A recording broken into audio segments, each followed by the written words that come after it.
My name is Lisa McKee. I joined the United States Army very young. I started a family while in the military and decided to get out. And I got out, went to college and became a nurse. And I worked in the ER for close to 30 years. I have 4 boys and 1 stepdaughter, and I have 4 grandchildren now. My name is Shon McKee. I'm the drummer in Crashing Wayward. I began playing at the age of 15, so I've been playing for almost 40 years now. I live in Las Vegas. I moved here in 1996.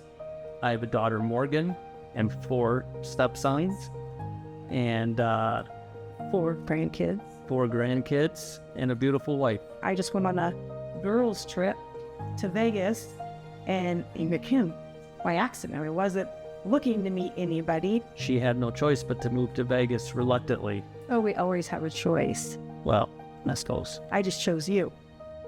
ALS is a neuromuscular disease. Most people recognize it because they start dropping a lot of stuff. You get foot drop or you start tripping a lot. You maybe even have some trouble breathing because there are different types of ALS. It's definitely a life-changing diagnosis.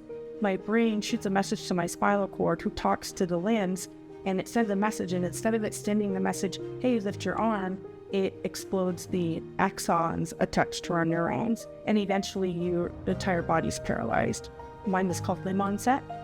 I'm also considered a slow progressor, which was good for me and my family. The doctor that diagnosed me, thank goodness, used to work for a VA years ago. She was like, well, I think you should take them out and evaluate you. There could be a possibility that this was related to your military. It's what the military calls a presumptive diagnosis, meaning they know I was exposed to something, but they won't tell me what it is. When they diagnose me, they tell me, you have 3 to 5 years to live. People that are very in shape are very susceptible to developing ALS. This is why you find a lot of people like Steve Gleason.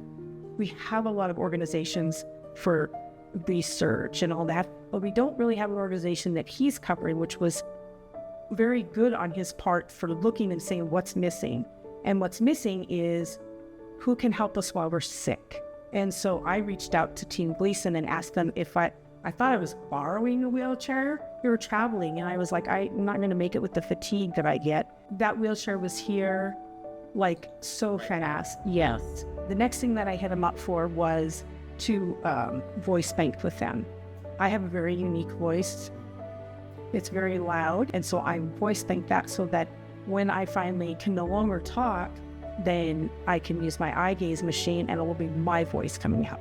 I say it often to people that I don't know how ALS patients that don't have the power of the VA navigate this. That's why a Team Gleason is a godsend. You know, they're the people that are there for the non-vets that come up with ALS. We have a pretty good life, even though we have a very difficult life.